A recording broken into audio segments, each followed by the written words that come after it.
Greetings and welcome to the 51st episode of Morrowind Modding Showcases, and as always, I'm your host Dark Elf Guy, and this week we have another 13 randomly themed mods for your viewing pleasure. But you know, real quick, I did just want to mention that we are changing the way that we record the audio for this particular episode. I mean, normally I sort of do the video editing first, and then I go through and do all the audio recording, but this time around I'm actually, you know, doing things the opposite way. I'm recording the audio first and then editing the video to match it. And as a result, this may make the audio sound a little worse or a little better, I don't really know. Because I'm using a different program than I normally would in order to record the audio for this. So, you know, just let me know down in the comments below if you like the way this audio sounds or if you think it sounds worse, and, you know, I'll just take that into consideration for next time. And anyway, as always, you can find all the download links for all the mods that we'll be showcasing in this video down in the video description. And with that out of the way, why don't we just go ahead and get started with our popular mod of the week, which this week is Alakazar's Lamp by Wesley. And this mod adds a mysterious sort of artifact to the Talvani vaults in Vivec that you'll, you know, have to break into and fight off some storm atronachs to get to. And when you rub this lamp, you'll be teleported to Alakazar's realm, a genie in a bottle if you will, who acts as a sort of merchant. And you know, it's important to note that this is a pretty original mod. Pretty much everything you see here is all new.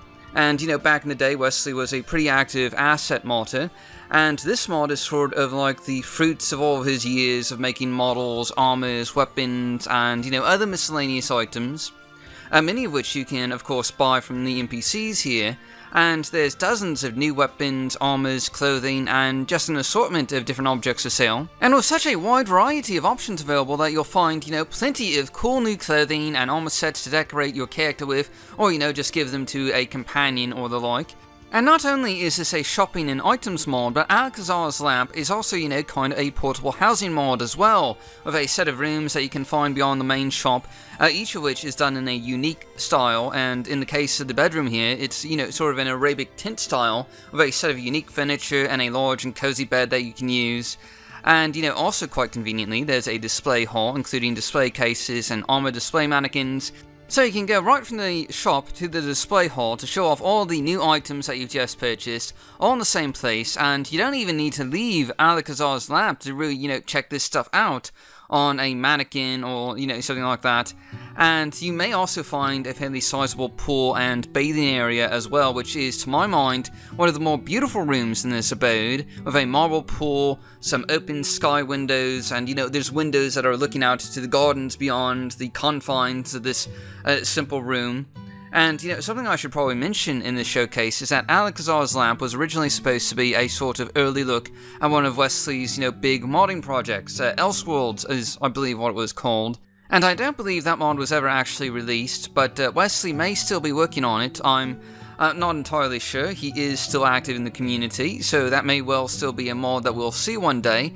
And in any event, I've included a link to the Elseworlds whip thread, which is to say the work in progress thread, in the video description below, so you can check out and see what Wesley has done with it. And you know, there's still a number of screenshots included in that thread that you can check out as well. And moving on though, another set of chambers that you'll find attached to Alakazar's Lamp is the Twilight Sanctuary, which is essentially a magic lab and library with a really cool and unique look to it, including a number of unique items, whether it be a globe of Tamriel or, you know, dusty books along the shelving units here, or alchemical and telescope equipment. And you'll notice that this is basically a modified version of the Underwater Palace tile set that was showcased in a previous episode. And all these windows here look out onto a beautiful alien landscape of stars, moons, and distant mountains. And this is truly a mystical and beautiful realm that provides your magical lab with some, you know, truly wonderful views. And also included here is an alchemical lab with labeled ingredient jars, as well as a number of curious alchemical equipment items, which, you know, sadly can't be used, but do add a sort of nice touch to the decor here. And of course, there's also an alchemical ingredient sorter that's this orb off to the side here, which will automatically go through and sort all of your ingredients in your inventory. You'll also find a number of other curious and strange items and equipment pieces in here, not to mention a fish tank with actual fish in it. You know, they look kind of funny with their googly eyes and all that. And on the back of the bookcases here, you'll also find some interesting looking custom art, most of it alchemical related, I think. There's a mix of Daedric lettering, mixed in along with some other curious symbols. And up on the top floor, you'll find a large glass dome looking out onto the night sky, but there's also a planetarium model of sorts, including Nirn and its 2 moons, Massa and Secunda. And you can also tell that Nirn has a bit of an atmosphere made apparent on the model here with, white clouds hovering just above the surface. To say the least, this is a pretty fantastical chamber that's just the sort of place a mad wizard would call home and, enjoy the view of the stars with. And next up, I want to take a look at the map room, which includes a number of dusty old maps decorating the walls of various provinces and regions of Tamriel. And you can also find a large 3D model of Vvardenfell, including various points of interest that you can just, sort of fast travel to as you so desire. And, now that we've showcased all the rooms and chambers of Alakazar's lamp, I kind of wanted to, take some time to show off the real meat of this fantastic mod, the actual items that you can purchase here. And you can see that I've basically gone through and used the display room provided to set up a lot of the items here, and there's a lot of really cool stuff to buy. You'll find maces, daggers, swords, axes, staves, and wands for sale, all of which come in a multitude of really interesting colors like red, purple, green, blue, and orange, and a lot of these weapons have a lot of detailing to them. They look, really awesome, I would say, and, likewise, the armor in this mod is especially nice. Some of it reminds me of the armors in Oblivion, and some of them are particularly striking, like there's one set of armor that looks, like it's from the Dark Lord Sauron of Lord of the Rings fame. And, just look at the detail here. Even though it's dark and evil looking, it has an exquisite amount of detail here, even though it's, just really kind of menacing, honestly. And you'll also find a full set of golden dishware that you can buy, including bottles, bowls, jars, plates, teacups, mugs, goblets, and, even more. And what better way to, show off your wealth than serving your guests with golden dishes to make them, feel envious and inadequate. And going back to the armor though, a number of the armor sets here also come in different colors and variations, much like the weapons, so you can get an armor set in the color scheme that best matches your character. And it should also be mentioned though that all these items are going to set you back an awful lot, probably a couple million gold if you try and buy everything. A lot of this gear is, super expensive, and I think I spent about 1.5 million gold just for this showcase video, and this barely covers everything. But at the very least, it gives you something to, work towards and earn over time. Anyway, it should also be pointed out that most of these armor sets come in both male and female versions, with the female versions obviously being a bit more revealing, though I think you can actually, choose to use some of the male pieces instead here, and it should work out fine on your character. And another armor set to point out is the Elven Glass armor set, which, looks pretty cool, I gotta say. And I kind of wanted to show off a few more different outfits and armors because, this mod has just so many different cool things in it. And here I'm using the lower level display room, which I kind of skipped over that before. And you can see a few different types of armor sets and clothing items here. This mod includes dozens of shirts, pants, robes, and unique outfits, as well as all the different armor sets. And there's a ton of cool other items as well, including wizards' hats, turbans, even butterfly wings, as we'll see more of in a moment.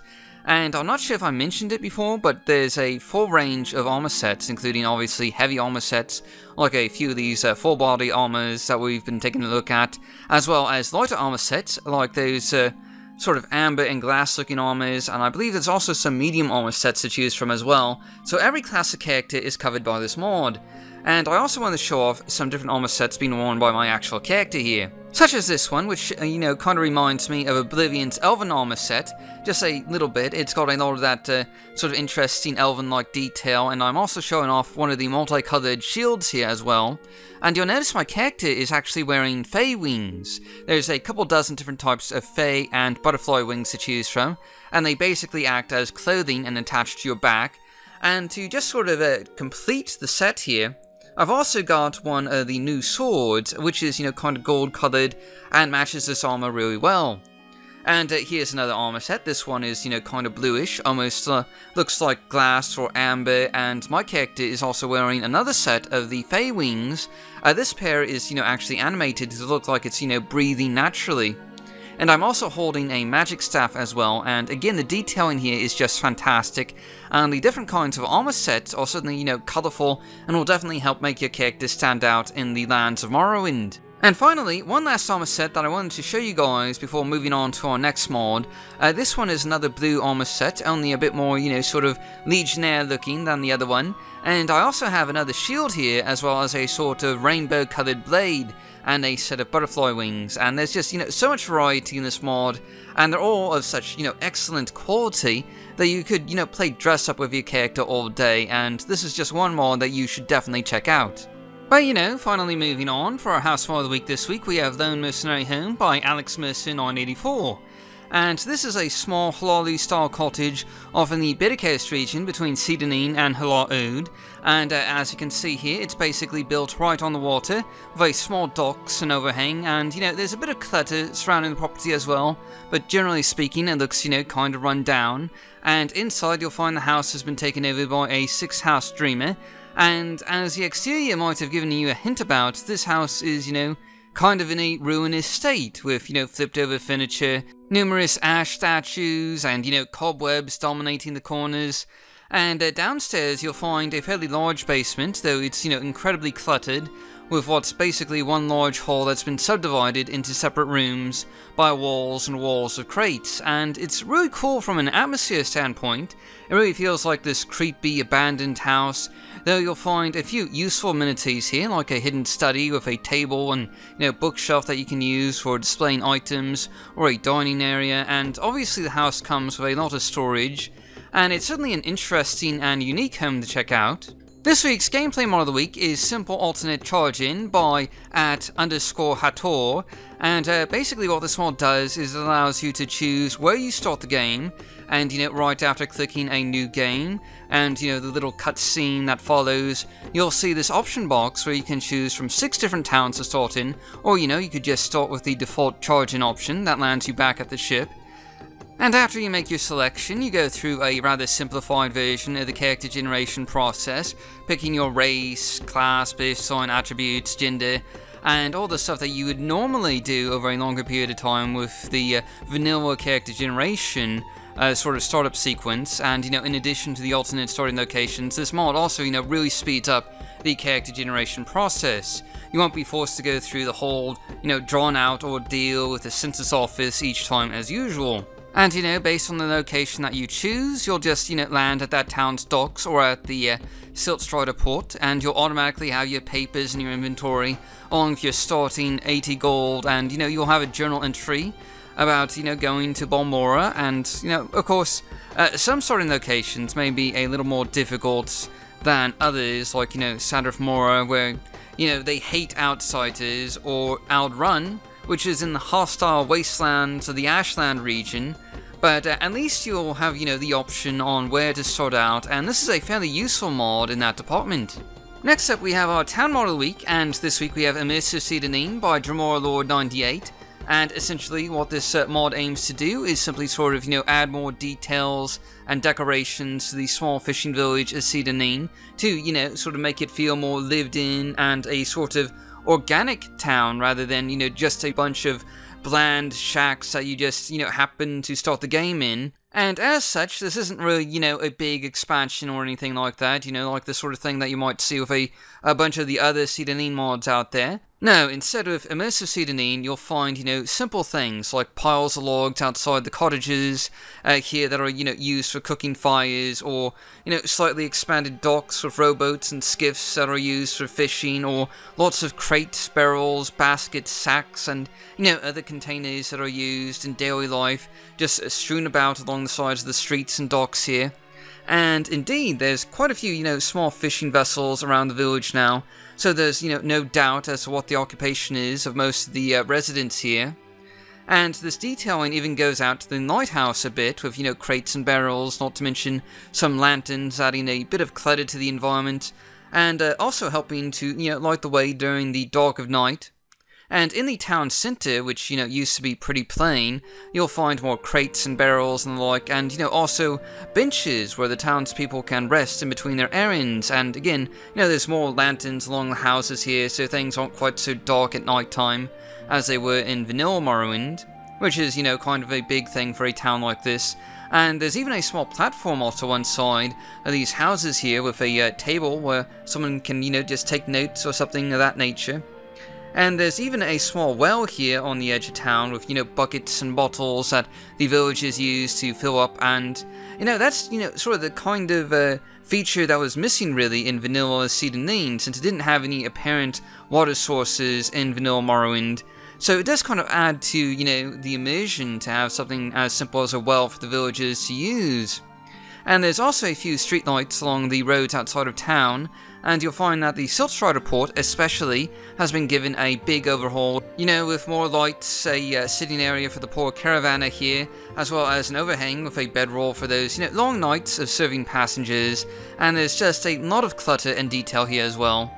And one of the last things I want to show off here, this mod also does come with a small house that, if you find the key to it, or, you know, just break in, you can call your own, and it's not much, but it's a nice starting home for, you know, when you were first starting playing the game.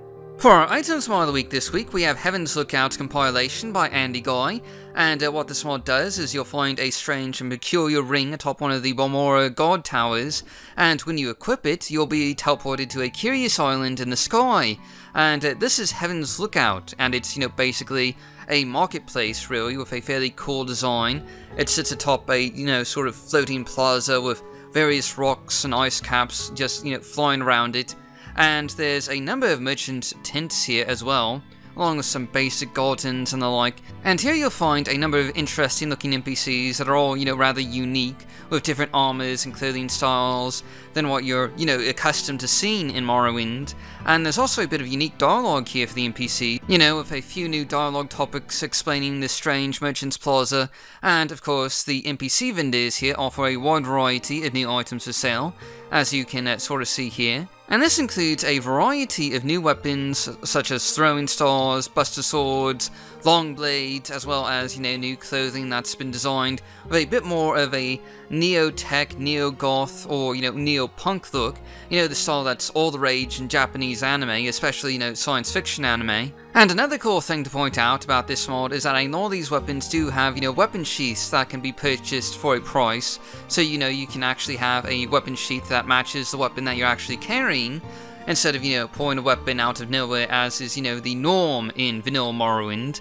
And naturally, I just wanted to take some time to showcase a few of these, you know, different armor sets and clothing styles for you guys. Starting with what is, you know, perhaps one of the more, I would probably say, more alien looking armor sets included in this package, which is a sort of black and red full body armor. And you can also see one of the swords here. And here's another set. This one is kind of like a trench coat of sorts with that raised collar and all that. And you can also see some dual-wielding blades here. As I'm sure a lot of you guys already know, in a lot of these older mods you could equip a shield that, you know, basically just looks like a blade to make it seem like you're dual-wielding, when in fact you're not, since vanilla Morrowind, you know, didn't actually have that feature.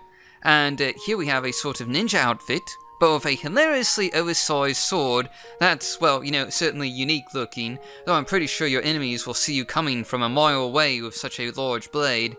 And lastly, I wanted to show off one last outfit, and this is another sort of techno-punk outfit with the absurd number of belts and raised collar, and you can also see some more, you know, dual-blade weapons here. And moving on, I've gathered a fair number of weapons and other items that you can purchase in Heaven's Lookout here, and to say the least, there's some really cool and unique looking weapons here, and a few of them even have a bit of a glow to them, and there's a nice amount of detailing to most of them. And with this assortment of weapons at your disposal, you can finally kill your enemies with style in the lands of Morrowind. Anyway, going on, this week's quest mod of the week is Orion's Side Quest Pack number 1 by Orion, and this is a fairly simple mod that just, you know, adds 5 new miscellaneous quests to the lands of Morrowind, and these can be found in a variety of different locations like Balmora or Dagonfell, or a couple of other places, and they're, you know, typically fairly simple quests like fetching some item or talking to some NPC, though they often do involve a bit of, you know, traveling, so they're the sort of ideal quest to do over time as you're going from one place to another.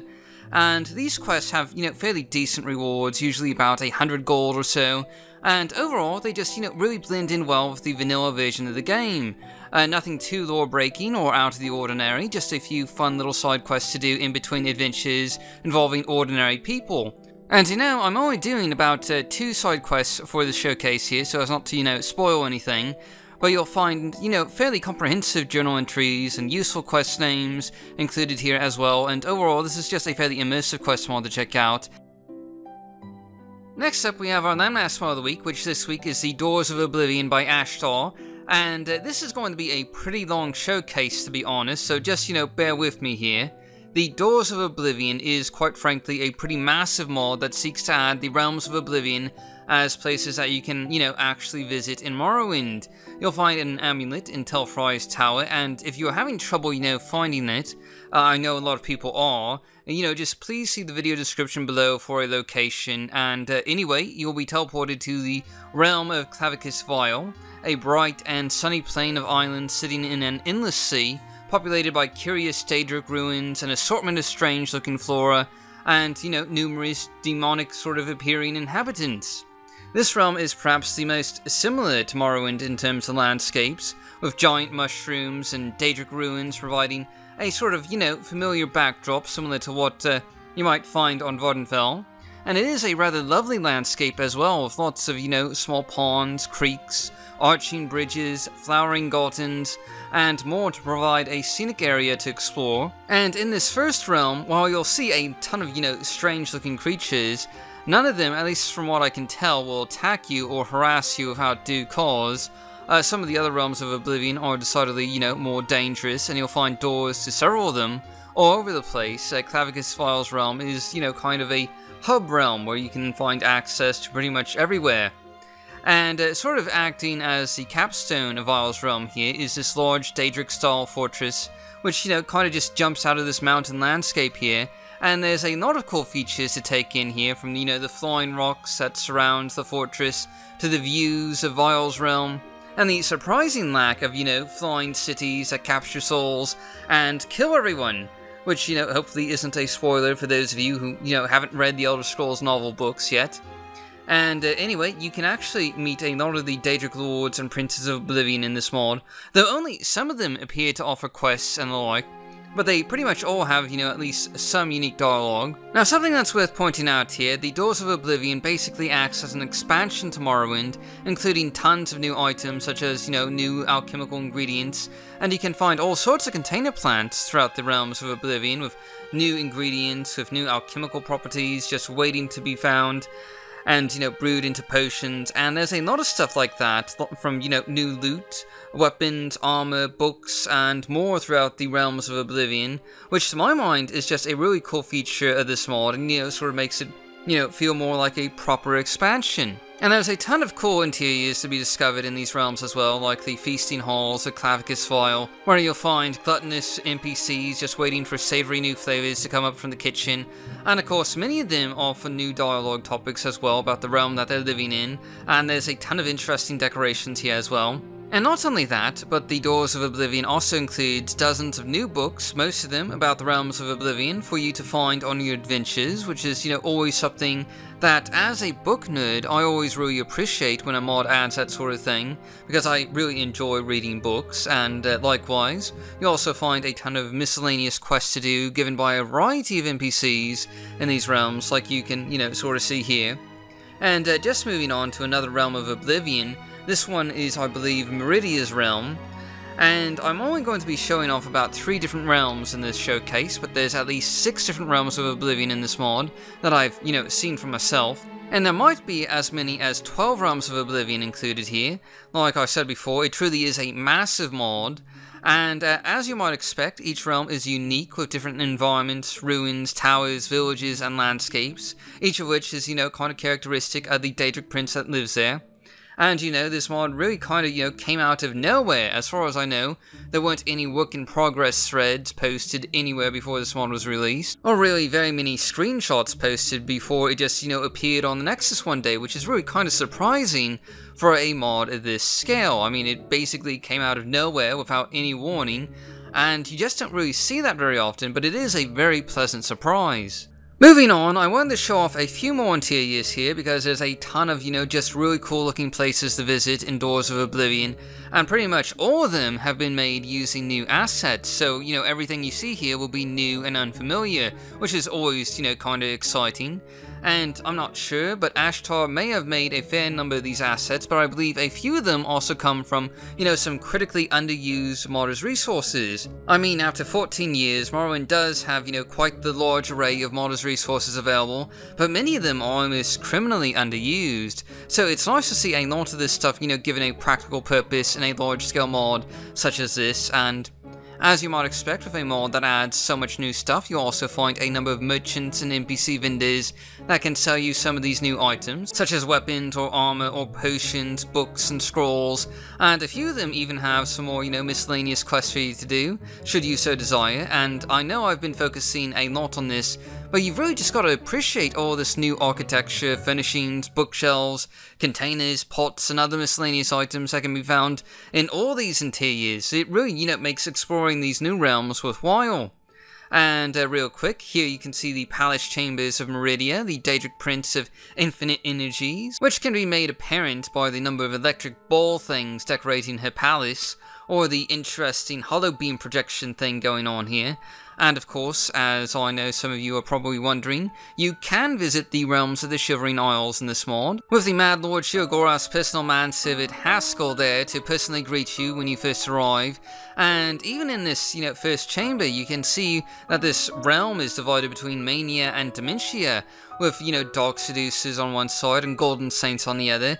And you also find the Gatekeeper in here, though he's not, hostile to start out with, but you will need to kill him in order to get the keys to each side of Sheogorath's realm. And once you're through the gate, you'll find a strange and magical land, which has obviously been largely influenced by Oblivion's Shivering Isles expansion. Though obviously this is a much smaller pocket of the Shivering Isles, and I believe this realm is actually called Cheeseburger's Hollow, or, something like that. And I could be mistaken, but I think this particular part of the Shivering Isles was first shown off in game form in the Elder Scrolls Online as part of an early Mages Guild quest. I seem to remember, playing through the Mages Guild during the early days of the Elder Scrolls Online and having to go to Cheeseburger's Hollow to get some sort of a book or other thing. Which was, a pain at the time because I was, pretty low level. However, the Elder Scrolls Online version, wasn't really very inspired. It was mostly just Daedric ruins with lots of lava and things like that. Whereas this version of Cheeseburger's Hollow embraces the Mania and Dementia aspects of the Shivering Isles. And of course, we started out on the Mania side here, but you'll also, find a lot of the classic Shivering Isles creatures here. Like Grummites, which of course, come with new weapons and shields that you can loot off of their bodies. And there's also a number of NPCs here who exhibit the same sort of madness you're used to seeing in the Oblivion version, with some unique dialogue regarding Lord Sheogorath and the Shivering Isles. And you can also see just a small bit of the Dementia side here, which is, decidedly more hostile and a sort of creepy place, especially when compared to the Mania side, with more shambling bone creatures and strange pools and rivers of muck that'll damage you should you, try and wade through them. And there's a lot of just, sort of evil-looking stuff with menacing Daedric ruins, weird-looking statues, some of which, look like they could have come from a Lovecraftian novel or something like that. And there's all sorts of strange, plant life that's unique to this side of the Shivering Isles. And of course, these are only but a few of the environments that you'll come across during your adventures with the Doors of Oblivion, and we've really only just, scratched the surface here. And anyway, one of the last parts of the Shivering Isles that I wanted to show you guys here is Sheogorath's Palace, or, what passes as his palace in Cheeseburger's Hollow. Because you can, really get a good sense of the divide in architecture here, with a sort of white marble retexture of the Daedric ruins on one side, representing Mania, and, more traditional Daedric ruins on the other side for Dementia. And there's also some, new books in here, and each side has their own wing of the palace, filled with furnishings that are unique to that side and NPCs, many of whom have unique dialogue, and of course, you can meet Lord Sheogorath himself in this mod, though I don't believe he has any quests to give in this version. And regardless though, the Doors of Oblivion is a massive place and is absolutely a mod that you should check out, and I don't think I've ever really seen anything quite like it, and it's definitely a unique experience. For our NPC mod of the week this week, we have Hulking Fabricant Companion by Natakiro. And this mod adds a small and unique looking hulking fabricant to the Ascadian Isles region, just south of Balmora along the Odai River. And he's a rather curious looking fellow, but he's also kind of, cute looking in a way. And the first time you'll talk to him, he'll give you a command ring that you can use to summon him to you at any particular time. And just like any companion mod, this hulking fabricant, who goes by the name of Oxys, has a full range of companion commands that are, common to mods using Grumpy's companion scripting. For example, there's a number of different combat options, such as, just using magic attacks, or melee attacks, or a combination of both. And Oxys obviously comes with companion share, including the ability to hold nearly 1,000 pounds of weight, which just seems like a lot for such a little guy like this, but it is fairly convenient, if perhaps just, a little unbalancing. And something else that's worth pointing out here, you can use this bell near where you originally find Oxys to call him back should you, ever lose him on your adventures. And Oxys isn't just a mini pack hound though, he also puts up a pretty good fight in case you, get attacked by an army of rats, and he has a lot of powerful magical based attacks, including shock attacks that'll quickly kill off any lower level enemies such as rodents and qualmiforges, and should also provide some pretty handy firepower against tougher opponents as well. And one last thing that's worth pointing out here, Oxys does also have the ability to fly or water walk when you do, so you can feel free to levitate or walk across the sea without fear of losing the little guy. He'll just, fly along with you, warping behind you when he falls too far behind. This week's new meshes and textures mod of the week is High Res Bitter Coast and Ascadian Isles Main Road by Vrakyaz, and I do apologise if I mispronounced that. And this is a fairly simple mod that sets out to do one thing: replace the two textures related to the main roads in the Ascadian Isles region and the Bitter Coast region. You can see this new texture in the Bitter Coast region here, as the road heads towards the Ascadian Isles, and as the name of the mod would imply, it does appear to be, of a pretty high resolution quality, and here you can see this road texture in the Ascadian Isles region, and it matches the environment pretty well, I think. Though keep in mind that I have Flash 3113's Lush Ascadian Isles version 1 installed, which sadly I don't really think is still available for download, but either way, this road texture works pretty well with it, and there's actually a few variations of this road texture available for download, and you can see one of these variations here, which has a bit more of a sort of brown colouring to it to make it a bit more distinctive. And here you can see a darker version, and they all look really good, and it's nice to have a bit of variety to choose from, and you can just, sort of pick and choose which textures best suit your game, and it's, certainly worth checking out. Next up we have our Modders Resource Mod of the Week, and this week we have Eccentric House and Furniture Resource by Korana, and this mod adds a small demo house to Caldera to properly show off a lot of these new resources. And essentially what this mod does is it includes a bunch of, new furniture resources as well as new retextured tile sets with a multitude of different flooring options. And these are mostly retextured, rich, and plain common tile set pieces, and there's a lot of, really cool looking furniture in here, like cabinets with animated doors, couches, glass coffee tables and glass dining tables, bookshelves, dish cabinets, vases and pots, not to mention a set of fireplaces, as you can see in the various rooms of this home here. And some of these new objects can even be picked up and, come with new icons, and I believe, at least according to Korana's README file, that a lot of these resources were first created by Mighty Joe Young and updated and fixed by Korana, and they do include an assortment of different and strange objects, like, lamps with actual lampshades and tiger cushions, stuff you might not normally think of for a game like Morrowind. And here you can see a bedroom designed with these new resources, including a rather interesting looking bed, and of course you can actually use this house as a house mod if you so desire, though it's a demo file first and foremost. And here you can see a bathroom, and this mod does include a few, completely retextured tile set pieces like this cobblestone one, as well as resources for tubs and the like, and this may prove to be pretty useful in your own mods. For our underrated mod of the week this week, we have Hunter's Cabin by Wally BB, and this mod adds a large wooden lodge to the landscape just small ways north of Caldera, near the crossroads for Outrun and the Caldera mines. And this is a fairly nice looking house with a bit of landscaping out front, with a vegetable garden growing with, corn and carrots, as well as a few flower beds and the like. And inside you'll find a pretty decent sized storage chamber with a number of, uniquely textured crates to store your stuff in. And this lodge, or as I should say, cabin here, is really just, one large room with a sort of open floor plan that's been divided with wall dividers separating this hall into some smaller chambers. And, you'll find a small kitchen area with an oven-like space, as well as a colourful bathroom with a sink and tub, and there's also a number of different display and storage areas throughout the entire lodge with tables, bookshelves, and other shelving units providing a space for you to display your items as you so desire. You also find a small training area with practice dummies and the like, and there's also a small side display hall here with a roaring fireplace and lots of shelving units, giving you plenty of space to work with for your own decorations and the like. And you also find a small magical lab and alchemical station here in the middle of the hall, and you'll notice that a lot of the items on these tables here are actually containers from Danae's Containers Resource Package, which is, handy for conveniently keeping track of your items and the like. And last of all, there's also naturally a small bedroom with a master bed and, just a small bit of closet space to work with.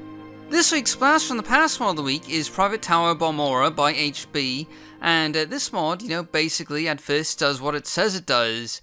It adds a new residential tower to Balmora along the Market Plaza here, and it blends in fairly well with the, rest of the buildings in this district. And inside you'll find what looks like a, normal Hlaalu-style tower, much like many of the god towers that you see in other parts of Balmora. But the private tower is, much more than it appears, with a ramp going deep below the streets of Balmora, where you'll find the real meat of this mod. And interestingly enough, this house is actually being invaded by undead skeletons for, whatever reason.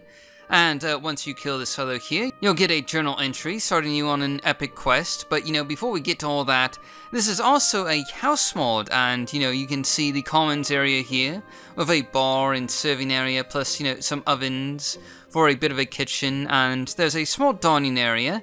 And this is a pretty nice and cozy abode, including a master bedroom back here, and a note from the original owner of the place, and there's even a nicely designed and open display hall towards the back here, with lots of shelving units for holding items and the like. There's also a beautifully designed and detailed Hall of Fortune that you'll find, and don't worry, all these swords and shields that you see decorating the walls are actually just, static objects, so they won't unbalance your game or anything. But anyway, this is, kinda a display hall of sorts, or at least it can be used that way. There are some shelving units in here, but otherwise it's just a really wonderfully unique and creatively designed room that you can check out with a really cozy atmosphere. And something to point out here, you can actually turn the waterfalls around the centerpiece here off, if you, so desire. There's a switch in the middle. And just moving on to the rest of the tower here, you also find a number of underground passageways that connect to other parts of Balmora, like the Mages Guild or various back alleys. And these passageways are, actually guarded by Hlaalu guards and the like. And there's even a set of shops located down here with a couple of merchants that offer a variety of services. And each one has about 1500 to 2000 bartering gold, which is maybe just a tad above normal, but is, not unbalancing or anything like that. And they also handle weapon repairing, and again, I just have to point out the creative designs in here. It's just a really cool looking interior. And anyway, back to the story and quest here. After you kill the first skeleton, you'll find the skeleton's orders in your inventory that you can read, which mentions a particular set of artifacts related to pain, and some strange undead army that has a keen interest in this particular tower for some reason. And this starts you out on what is essentially an epic quest mod that's far, far more than a simple house mod. And this will lead you to discover a number of buried secrets beneath the town of Balmora, with hidden dungeons full of undead and some rather strange torture and burial chambers as well, which somehow plays a part in the Artifacts of Pain storyline. But these first few dungeon interiors are but the tip of the iceberg. Assuming you don't follow up on the clues and try and find the Artifacts of Pain yourself right away, you may find yourself in unpleasant company if you try and stay at the tower, as the undead will try and invade, and without the artifacts in hand, these turn into some pretty long boss battles that you'll almost certainly lose since they're practically invincible without the artifacts in hand. And eventually you'll stumble upon the ruins of a massive castle complex out to sea, where supposedly the artifacts of pain are located, which are a central element of this storyline. And let me just say, this is truly a massive complex. I mean, we'll only be showing part of this incredibly long and gigantic castle here, but it's essentially a massive dungeon with legions and legions of the undead that you'll have to fight through before you can, get to the final boss battles. And really, the amount of content involved in this questline with the dungeons and the countless opponents to face easily dwarfs the simple house mod that it seemingly starts out as. Which really kinda, makes this a kinda deceptive mod, since while you can use it as a house mod, it turns into so much more that's, definitely worth pursuing. And though having said that, this mod does come with 2 plugin files. One for the basic and simple house mod that you can, immediately move into without fear of undead invasion and certain death, and another that adds the whole big quest storyline and dungeons and undead invasions, massive castles, and the whole shebang. So if you, for some reason, don't want to go through all that sort of epic adventure and, fight scenes and all that, you wouldn't have to, and you could still play this mod as a simple, albeit very cool looking house. But if you do want to go on the adventure, be advised you will need to bring a lot of health potions with you and, be of a fairly high level in order to survive here. There's, dozens of enemies, and they'll often attack you all at once with archers from above and melee units down below giving you quite the fight. This isn't an easy mod to beat, and you'll have to work at it gradually, especially given how large this castle is. And of course, a lot of these towers also have small interiors that you'll have to fight through, and there's just, so much to see in this mod. I would definitely recommend checking it out, and it's certainly a unique and memorable experience. Finally, for our bonus mod of the week this week, we have the Serendipitous Traveler by Thunder. And basically what this mod does is it adds, sort of small barn-like structures, or, stables, or small sheds to all the Imperial cities and towns on Vvardenfell. Something that was, kind of missing from a lot of Imperial settlements before. And most of these stables are actually empty, except for, the occasional barrels, crates, and the like, as well as, piles of hay, and some of these piles of hay can actually be used as beds, and that's actually a major feature of this mod, as it basically acts as cheap, or rather free, accommodations that you can find in any Imperial town, and, why pay for a bed at the inn when you could just, rest in a pile of hay? It might not be comfortable, but at least it's, something. And a few of these barns, like the one in Dagenfell, come with a small interior cell that includes a table, barrels, and a haystack that you can use as a temporary, sort of home while you're in town. And here you can see the one in Cedarnine, which is, built right over the bridge in the center of town with an escape trapdoor, and a cool little hangout above in the loft. And this is just, a simple sort of immersion mod for keeping domestic animals, as well as, for providing a simple and lore-friendly place to stay when you're visiting an Imperial fort or town, or, just some small village and the like. And that pretty much wraps up our episode of Morrowind Modding Showcases for this week. Tune in next time for another batch of mods for your viewing pleasure, and, as always, thanks for watching, and I'll see you all next time.